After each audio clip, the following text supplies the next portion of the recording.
दोस्तों नमस्कार। दोस्तों, आत्मनिर्भरता की परिभाषा बदली जा सकती है। हम या आप या किसी का भी परिवार अगर चलता है तो यह माना जाता है कि उसकी आत्मनिर्भरता तो इसी में है कि वो अपने घर के 2 जून की रोटी की व्यवस्था कर ले, बच्चे हैं तो बच्चों की पढ़ाई की फीस दे दे, घर में कोई बीमार पड़ जाए तो उसके लिए इलाज कराने के लिए उसके पास पैसे रहे, यानी उसको बाहर से पैसा ना मांगना पड़े। वो अपने आप में एक आत्मनिर्भर परिवार होता है। लेकिन अगर कोई यह कहने लगे कि दरअसल हमारे पास तो 2 जून की रोटी की व्यवस्था नहीं थी, तो हमने एक बच्चे को बेच दिया है और उसको बेचने की एवज में जो पैसा आया उससे हमारा परिवार फिर से खा पी रहा है, क्या यह आत्मनिर्भरता हो सकती है? वो परिवार फिर भी कहे नहीं, वो बच्चा तो हमारा ही था, हमने किसी दूसरे के बच्चे को थोड़े ही बेचा है। अब आप सोचिए, इस देश के साथ अगर आत्मनिर्भरता की इसी परिभाषा में इस देश को रखा जाएगा तो क्या होगा? हमें लगता है कि आत्मनिर्भरता का सवाल इस देश में आजादी के बाद से ही शुरू हो गया था और इस देश के भीतर में जो भी प्रधानमंत्री रहा, जिस भी पॉलिटिकल पार्टी की सरकार रही, अगर उस आत्मनिर्भरता को आज आप समझने की कोशिश करना चाहेंगे तो मौजूदा वक्त की परिभाषा में वही लोग फिट नहीं बैठेंगे। आत्मनिर्भरता का मतलब तो यही था कि यह देश अपना पेट खुद भर सके।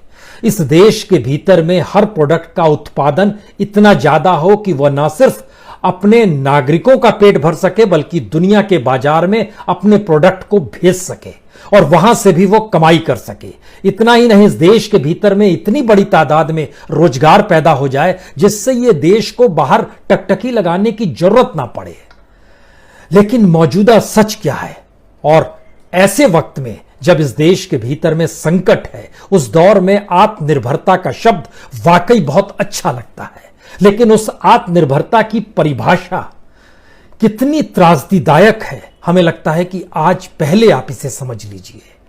क्योंकि आजादी के बाद से लेकर अब तक, यानी 1947 से लेकर 2020 तक के सफर को अगर आप परखना शुरू कीजिएगा, इन 72-73 वर्षों में इस देश के भीतर में जितनी इंडस्ट्री खड़ी की गई, उसके जरिए जितनी बड़ी तादाद में वहां पर रोजगार मिला, इस देश के लोगों ने वहां खून पसीने से इस देश को सींचा और उस इंडस्ट्री को, उस फैक्ट्री को आगे बढ़ाया, उसके जरिए जो राजस्व का लाभ सरकारों को मिलता रहा, यह एक लंबी प्रक्रिया है।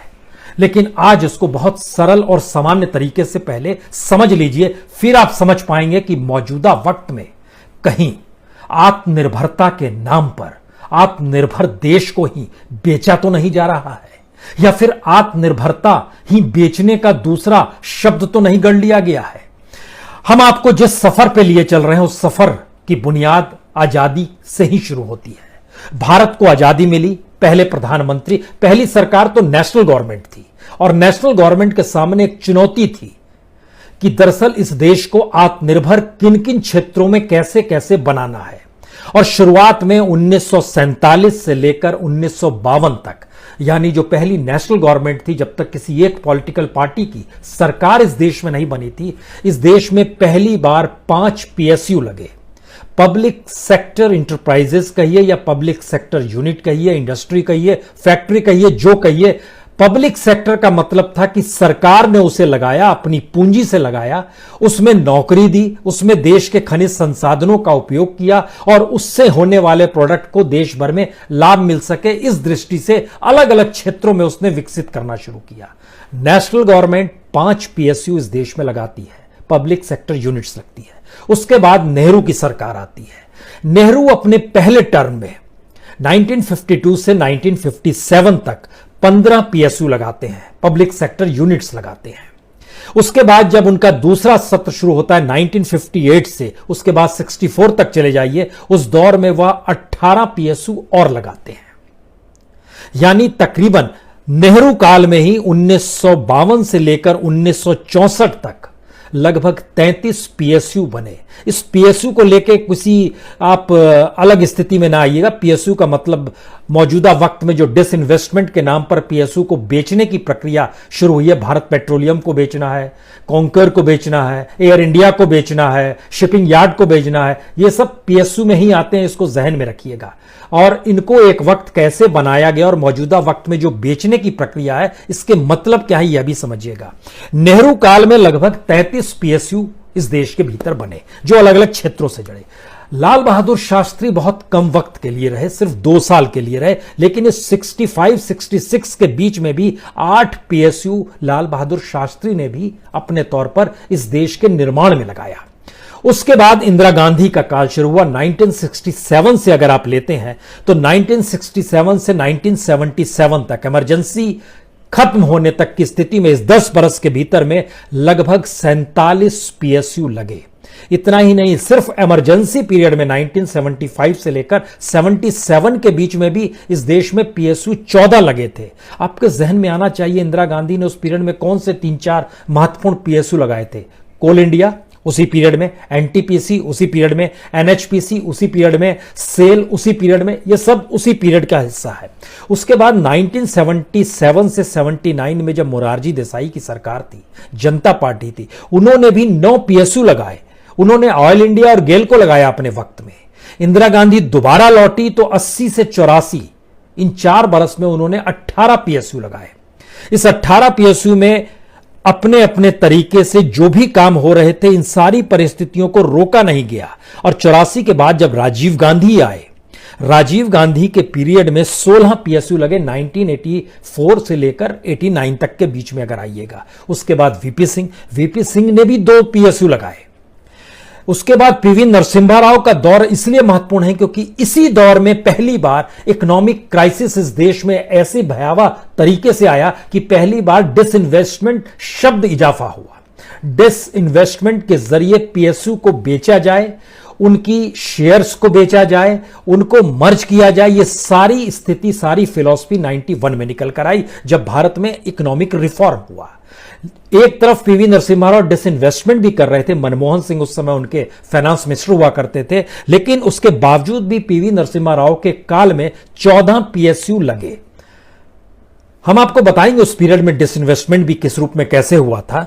उसके बाद यूनाइटेड फ्रंट की गवर्नमेंट जिसमें देवेगौड़ा आए और देवेगौड़ा के बाद आई कि गुजराल आए, उस पीरियड में भी 3 पीएसयू लगे।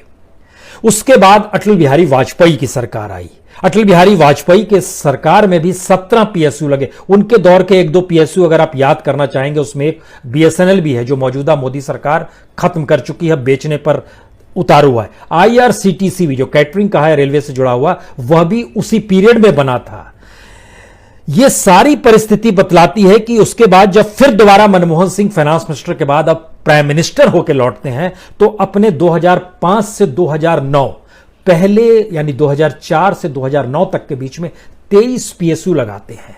और सही मायने में भारत 2009 के बाद से स्थिति भारत की बिगड़ी है। 9-10 के बाद से यहां की इकोनॉमिक सिचुएशन बिगड़नी शुरू हुई, जो मौजूदा वक्त में किस रूप में आकर खड़ी है, इसका खांचा इस पीएसयू लगाने के साथ अब पीएसयू बेचने की परिस्थिति में चले जाइए और जरा सोचना शुरू कीजिएगा कि किस किस सरकार ने पीएसयू को बेचा भी है। उसके क्योंकि 91 से ही शुरुआत होती है, तो जो एक्वायर किया गया या जिसको बेच दिया गया या जिसको प्राइवेट सेक्टर को दे दिया गया, उसमें अटल बिहारी वाजपेयी के दौर में 7 पीएसयू थे, मनमोहन सिंह के पीरियड में 3 पीएसयू थे और मौजूदा वक्त में मोदी गवर्नमेंट के पीरियड में ये 16 पीएसयू है।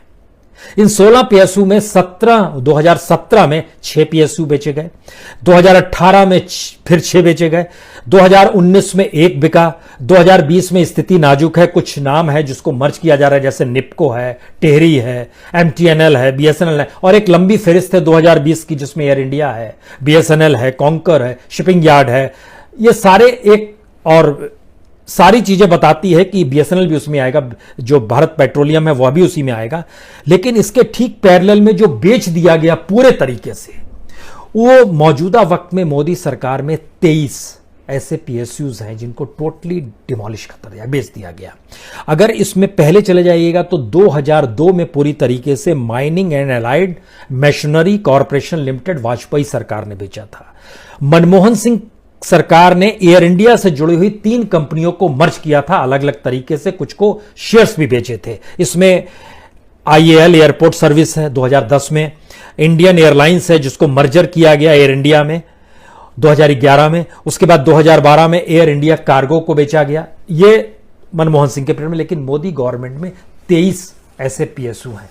अब इसके बाद सवाल है कि मौजूदा वक्त में हम इसका जिक्र क्यों कर रहे हैं। इसलिए जिक्र कर रहे हैं क्योंकि मौजूदा क्राइसिस के वक्त में सरकार ने यह ऐलान कर दिया कि अब हर फील्ड में प्राइवेट सेक्टर आ सकता है और पीएसयू की भूमिका और प्राइवेट सेक्टर की भूमिका अब साथ साथ चलेगी।